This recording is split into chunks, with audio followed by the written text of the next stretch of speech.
Okay, so next week I start my Death Doula course. I just want to sit with people who are passing away, and you sit in silence for hours. I just want to sit and hold their hand. So you're probably wondering, what the hell is wrong with me? Hit it! That's what I'm talking about. Wait! Okay, now, from the beginning. Hit it, boys. This is Real Talk with Carmen Costa. So I kind of shocked Jamie today. I told him next week I am starting my course, and so if anybody knows me, I'm very spiritual. So I'm connected spiritually. I always, I want to keep, grounded at all times, right? And people say when you're spiritual, you're up in the sky. I just always want to keep centered. There's a lot of, goals that I want to meet for the year. But one thing after my dad passed away, because Jamie, you looked at me, you're like, what? What is that? Well, I was kind of caught off guard, but I thought I told you about this. No, you didn't. Okay, so next week I start my Death Doula course. So everybody's like, what is a Death Doula? So a Death Doula sits with a family, and it's just like a birth-in. So it prepares them for death. So if you have a loved one that is passing away and you have time, so I don't know much about the course. I read a bit about it. So I'm going to give you my goal and what I wanted to do. And I looked into this, and I want to be well prepared for people who, retain my services. And for the time being, I want to do things volunteer. I want to sit with people on the weekend, and assist them. Right. So I want to do this part-time. Mm-hmm. So what a death doula does is exactly that. I just want to sit with people who are passing away, and you sit in silence for hours. I just want to sit and hold their hand. So you're probably wondering, what the hell is wrong with me, right? I know you're like, yeah. Okay. Well, not what's wrong. I have so many questions. Yeah. But so is it for people who don't have family members No. or friends, or will you be sitting with family members as well to help them through the process? 100%. Is that what it is? It's exactly that. So you're assisting everybody connected to that loved one with the death, right? With the passing of their loved one, right? So I wish, I'm not even going to lie to you, I'm getting goosebumps, so I know I'm right about this. I wish that when my dad was passing, and we knew he was passing, that his environment was different. So it was a stressful time, and there was 8 human beings that were in that room with my mother having to deal with my father passing, and everybody had different emotions. We lost sight of the actual person passing. So I got to sit with my father and hold his hand like minutes before he passed, right? So I sat with him, and I felt at that exact moment, he was in a coma, but I felt I was connected with him spiritually, and we were communicating. I know you may say this is crazy. We were communicating, in a different way, right? Energetically, I say. And he passed, right? So I thought it was the most profound, situation, and I want to share that with, and I want you to understand my reasoning around this, because everybody's like, what's your purpose in life, right? So I would just love to volunteer my time to sit with people, like, and pastors and priests do this, right? So but I want to know everything about culture, and because everybody has a different culture, everybody accepts death differently, right? So I want you to understand who I was when it came to death. I feared death. I was like, oh, no. I don't want to do this. I don't want to see a dead body. I don't want to be around a dead body. But I don't think you understand the beauty of somebody passing. So I know we were programmed to think it's a horrible thing, and that death, yes, when somebody's lost at a young age, but people come on this earth plane for experiences, right? And I think we lose sight of that. So that person chose that experience for themselves, and that's what we're told, right? So my thing is I want to sit with people, because, when my dad was going through all this, and this is what I mean. It wasn't just that one integrated part of my dad passing. In the 6 weeks or 7 weeks from the hospital, him being discharged from the hospital to when he passed, I had to go to hospitals with him, with people in cancer clinics that, were struggling, thinking I deserve this having stage 4 cancer. I deserve to die. And I would sit there holding their hand saying, no, nobody deserves this, right? And not knowing that my presence was having an effect on them until, like, I would say one woman in particular, she held my hand and she said, just meeting you in these encounters, like, because I would always end up with this woman. It was weird with my dad. And I would hold her hand and say, you don't deserve this. What you did at a young doesn't affect your old age, right? This is just maybe the time for you, you know. And she was just like, if I didn't meet you, you know, I'm ready to go. She was like almost 85, right? And she felt that she was being robbed. And I'm like, look at your beautiful life. Like, look what you've done. Look at your kids, right? Look at your daughter, right? And it's just reminding people. So here's the thing. What does death look for you, right? When you think of death, like, everybody does this, whoa, I don't want to die, right? Like, whoa, I'm afraid of death, right? But what do you think would be the best scenario when you're passing? Is it when you're asleep? Is it around all your loved ones? Is it like, have you ever thought about that? I haven't really thought about it, but now that you asked the question, obviously, I think it would be good to have loved ones around me, but I would also like to, you know, look back and reminisce. Yeah, and make sure that I feel good about what I did in my life. Yeah. Exactly. So you reminisce, you take out all these. So I want you to know, when my dad passed, I grabbed all the photos, because you do this, right?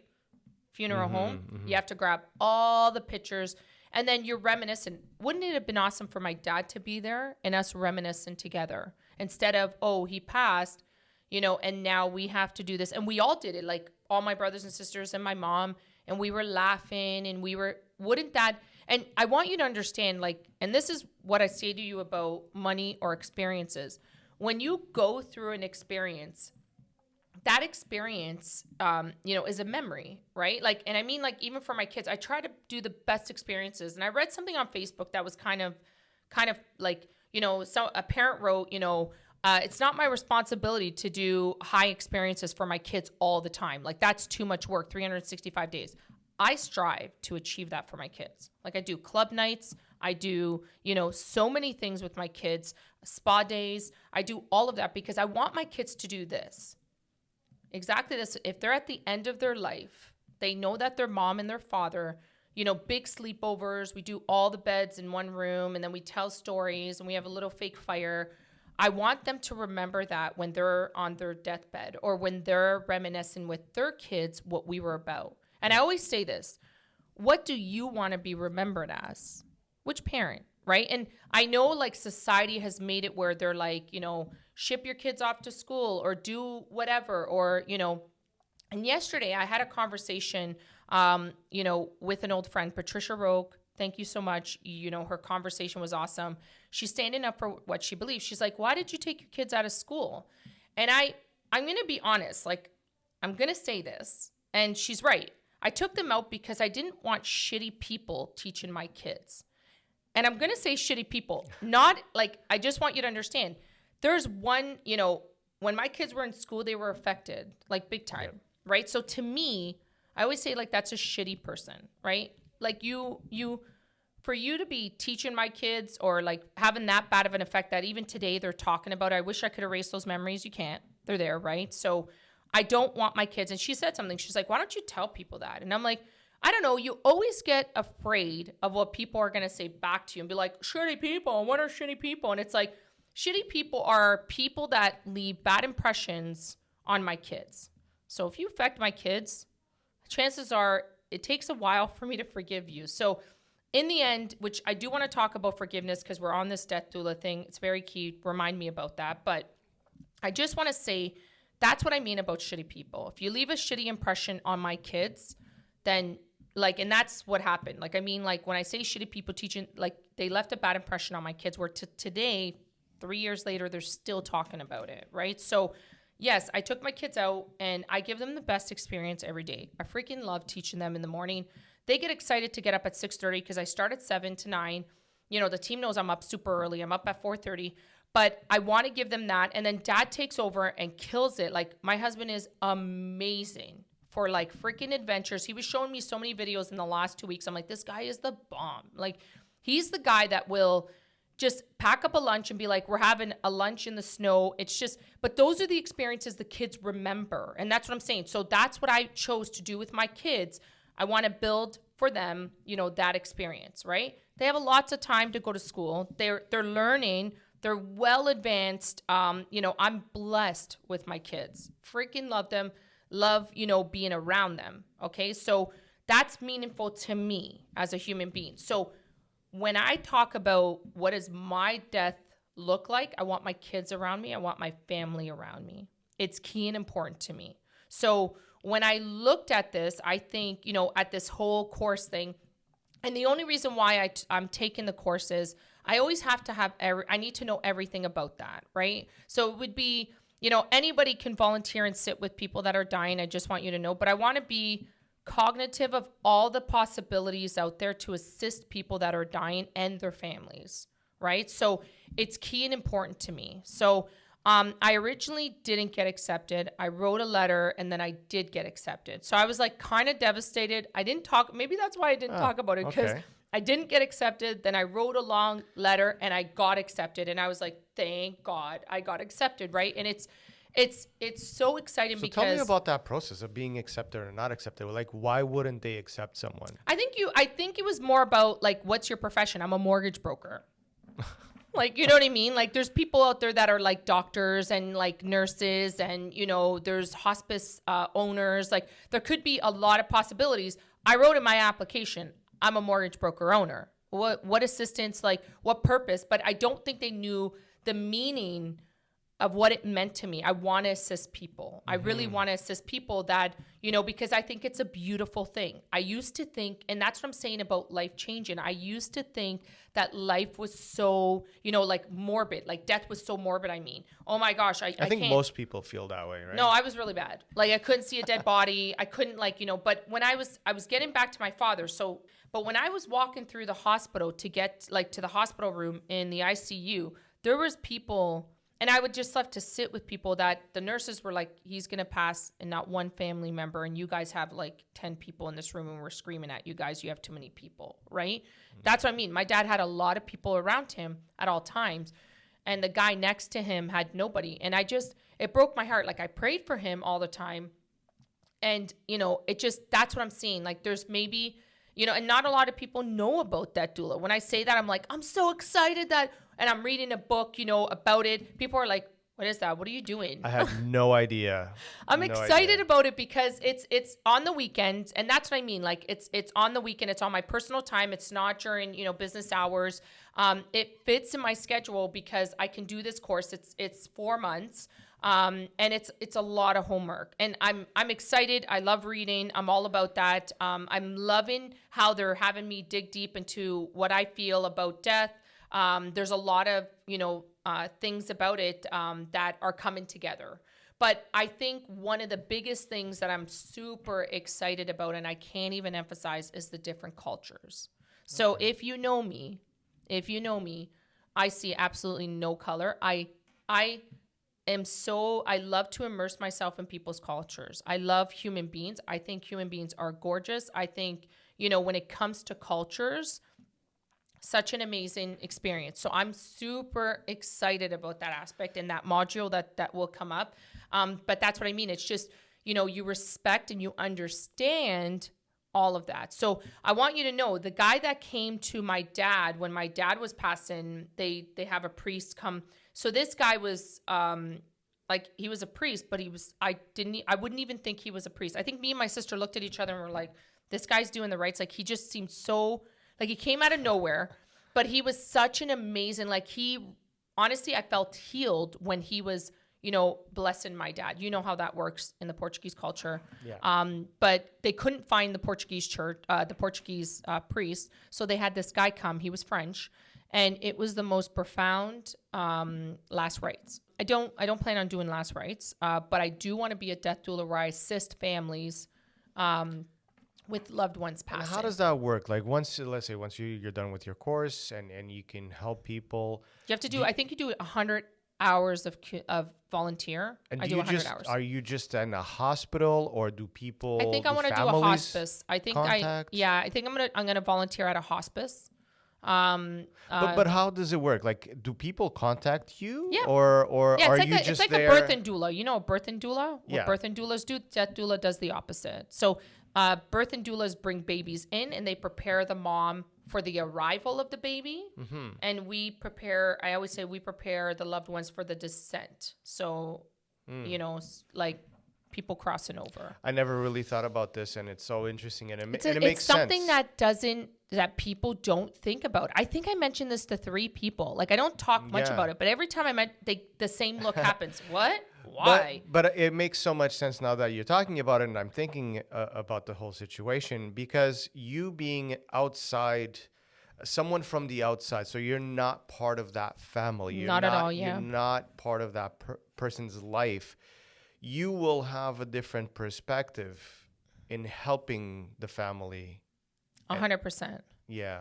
100%. And that's what I want to do. Like I really, and it's more honestly, Jamie, you know me, it's all about the healing aspect. I feel very sad that somebody would assume that they deserve death. Nobody deserves death. And sometimes death is so beautiful that maybe you forget that, right? And, I feel sad that if people die,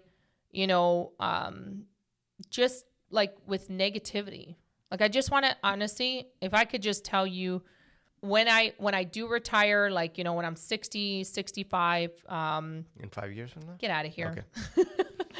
But I want to create, and not a hospice. Like, I think it's so barbaric how people pass away. You have no idea. Like the way my dad passed away, he was all about nature. So my idea down the road when I'm retired, I'm actually going to let everybody know, which is kind of funny, but is, a nature, like a retreat where people can go and pass peacefully. So you're connected with nature. We talk and we work through memories. We go through all that, and a family do this together with them, and you stay like a hotel, and you're just like, you're staying at a hotel, right? Mm-hmm. And then, I want to build that out eventually down the road. I know you're like, are you serious? No, but I'm just thinking, sometimes we think the person is going to pass in a day or two, but what if the person holds on and goes on for a month and that's 6 okay. months? But that's okay. Yeah, that's totally fine. But I believe that I would like to create that. And you know what? If they're meant, I want that environment. Like when I watched, my dad died with machines all over his head and craziness and chaotic and, just all those beeping sounds, like it was just horrible, and I just tried to, I envisioned like a nice, surrounding around him to try to, and he was at peace. I felt that he was at peace when I was connected to him. So I just want to recreate that for people, who are passing. That's what I'm, so I'm I can't even emphasize how excited I am about this course. I'm super excited about it. So this is so interesting. I was caught by surprise. I did not know. I thought I told you about this. You do this a lot. Do I? You think you've I don't told think me I tell a things. lot of people my life. That's why I try not to I'm not, because this was more of an activity. Like Zerain said yesterday, it's not a cheap course, but Zerain said yesterday, he's like, why are we doing? I'm like, I just feel like I need to do this. Yeah. Because I know this is so weird. The last 6 weeks with my dad, talking to all these people, I was so happy to go to the hospital and sit with people, sit with my father. I would talk to my dad about memories. I would go through memories with him and he'd laugh. And, it was a good experience. And I didn't even know what I was doing. I didn't even have the tools to think that I was doing that. But when I'm reading the books now and going through the module, I'm like, oh, wow, I did that with my dad. That's amazing. Like, I didn't even know I was doing that, right? Mm-hmm. And, I feel blessed that, he used to think, oh, I'm a burden. You're taking me to the hospital. Little did he know he was pushing me to what I feel is my life purpose eventually, right? Yeah, but that has to do a lot with our culture as well. You're right. And it's what you're saying about cultures and understanding cultures. Like our culture is all about, I don't want to bother anybody. Like, that's so that was my dad and my mom. My mom's like that too. I always tell my mom, stop saying that, Mom. Like, I want to do stuff for you. But she always, and it's like, I think this is like another thing I wanted to talk about is I'm not so busy. Like, stop. I hear people say that, oh, you're so busy. I'm like, I'm not so busy. Like, I am busy, but I'm busy with things I want to do. And I want to hear from my team. I want to hear from my mom. Like, stop saying I'm busy because, you know, and I try now to be aware of what I'm saying because maybe it's me saying it, but I will always be available. I'm busy with my agents, right? Yeah, but parents and family always have that thing. Oh, I don't want to bother her and all of that. And they don't want you to worry about things. Like I have my parents as well. Like my mom won't tell me certain things. 100%. And I know she has something to say, but she won't say it because she doesn't want to bother me. 100%. But that's not the point. It isn't the point. 100%. Right? And that's why I say, you know, it's just key to watch what you say, right? It's just key in front of your parents. Like I try really hard with my mom, watch what I say because, you know, she is important to me. She's very important to me. So I would do anything and drop anything for her, but she never, ever, you're right. I'll talk to her and she'll be like, I had to do this. I'm like, Mom, why didn't you tell me? I could have went. Yeah. Oh, I didn't want to bother you. You're so busy. And I'm like, I hear this a lot. Like the last couple of weeks, I'm like, wow. But I did want to touch upon before we sign off, forgiveness, right? And I say this to the team. I write about it all the time. We do need, and I'm going to be honest with you. I get mad, but I swear within a 24-hour period, I forgive. I forgive not for the other person. I forgive for myself because I don't want to be poisoned with anger. Yes, I'm still human. Like people are like, oh, has she changed? She got mad at me yesterday. And it's like, okay, yeah, I get it. I am human still, right? Like, I don't want people assuming that that's just how I act. I don't, right? Literally, you know, it's my dad's birthday. So I thought I was fine, but you're not fine. I realized as time moves on, when you lose a parent, it doesn't get easier. And I remember something when I was, and this is the worst. I remember bringing in, because you have to bring in your parents' ID. You have to bring in the health card. You have to go to this was back in the day. Now, COVID, you can't do any of this. But you would go in, you would sign in or sign back, his health card signed back. And I remember, I'm thinking not even 2 weeks after my dad passed, I have to hand in all this stuff. And in the one, I think I was handing the health card and I just broke down. And the lady said to me, I lost my dad 7 years ago. And it's as hard, like, it's as if it was the first day. Yeah. And I'd be like, I hope that never happens to me. I would do that. But every year, me and Diane, my sister, will message and we're like, does this get easier? Like yesterday I said it to her, I'm like, does this get easier? Like, I'm like, don't worry, Lisa, book the whole day. I can do this. And then I had to reschedule because I was just too emotional, right? Yeah. So that's why I'm saying, like, but on a normal day, I don't normally, you know, get upset, right? And that's what I'm saying to you, like, always forgive. And I know it's hard because some people will be like, my husband, he'll be like, oh yeah, I'll forget or I'll forgive, but I'll never forget. And I'm like, okay, well, it doesn't work that way, right? No, yeah. I know that's Anna. Anna's the same way. I'll forgive, but I forget. Like, I have the worst memories. So I'm like, too. I don't know what that person did to me. And Zervain's like, here's the list. I'll tell you right now what they did, right? And I'm like, Zervain, you can't be like, stop reminding me, right? I don't want to hash out stuff. You know that, right? Yeah. I'm the same way. Like, I don't want to hash it. So I'm more along the lines of I forgive, I forget. And I used to be upset when I was younger. I'd be like, why'd you give me this heart? There's a reason. There's a reason why I have this, because to me, I want to help people spiritually. I want to be the best healer for people. I want to do all of that stuff. So I'm meant to be this way, right? Because I do forgive and forget, right? So I would say, you know, if you can catch yourself sooner, or if you work on yourself and don't harbor feelings and don't be angry towards that person, because that human being, when they're going through it, they're just navigating through life the way they were taught. And that's how I look at them. And I literally, Philip Young gave me the best advice. Look at them like they're a child. And I do.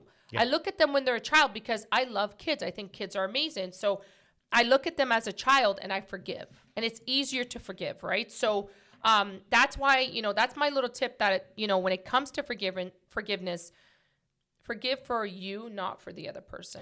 And my thing also is I always think, why did this person react the way they did? And right. I don't know what they went. I could be a jackass too. Listen, but I'm not perfect. But you don't know what they went through in their day. No, you're right. But honestly, sometimes I read my stuff and I'm like, oh my God, I'm such a jackass. Like, I do account for that too. Like, listen, I'm not freaking perfect. And I say this wholehearted. No, but listen, Zervain's like, no, you weren't. I'm like, okay, no. One thing I can do is I will pick out and I will work on that and be like, okay, I shouldn't have been a jackass because I was legit a jackass there in that move. However, you know, I do still forgive where I'm like, okay, I will account for it and I will, you know, I will forgive for that, right? Because, you know, I do believe that, you know, we all navigate differently through life, right? And sometimes we need to realize why relationships end. And that's it. It ends because it ends, man. And that's it. So that's my 2 cents on my death doula. Any more questions you have? Because I know you're like, I have 1,000 questions. We're going to go offline. He's going to ask me everything. Yeah, I'm probably going to ask offline, but I just find it interesting. I just find it very interesting. And it's something I never thought about. And that's why I think, you know, I'm like speechless right now. And that's something it's hard for me to be. You're going to message me tonight. You're going to be like, hey, listen. Yeah, middle of the night, I'm going to go, listen, why? I know. No, if anybody has any questions regarding, you know, being a death doula, what does that consist of? I'd be happy to connect one-on-one. You can DM me. You can comment below. If it's private, just DM me. You know, especially on that's private, right? So if you have any comments, questions that you want to ask, you can comment below or, you know, DM me. Click the bell notification every time a video drops. And I love this because people are actually waiting. So Amanda posted to the chat, to the group chat. I'm like, how do you know when he drops it? She's like, oh, the bell notification. So that's why I get the bell notification. So when you click that, it lets you know when Jamie drops the video. And subscribe. I think subscribing is huge. Yeah. Whatever you want to hear us, I think in the next couple of weeks, I am booking people to come in to talk. You know. So it's not just me all the No, time. Jamie's getting cut off, just so you're aware. But I am going to have some of the agents in as well in the next couple of weeks. I will be booking them. But it's exciting. There's exciting times coming. April, there's a lot of announcements to be had. Jamie's creating all that advertisement. Thank you, Jamie, for being so patient with me. But for anybody else, thank you so much. To my team, I am so appreciative of everything you guys, the support you guys give me. I always get emotional with these guys, but you guys are amazing. I'm so blessed with every single one of you. I can't even, my group is the best. So, for everybody else, thank you for listening. I appreciate it. Have an awesome day.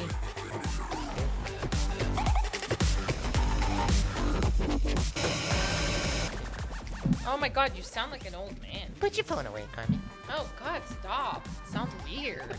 Weirdo. Epa. All right, this is us podcast. No, damn it. Not. All right, this is come on. Let's redo that. There's a joint on the corner where the big boys play, where the whiskey's running like the river, but they all never come for the booze and bass. I'm the one, I'm the lady that'll rock this place. That'll rock this place. That'll rock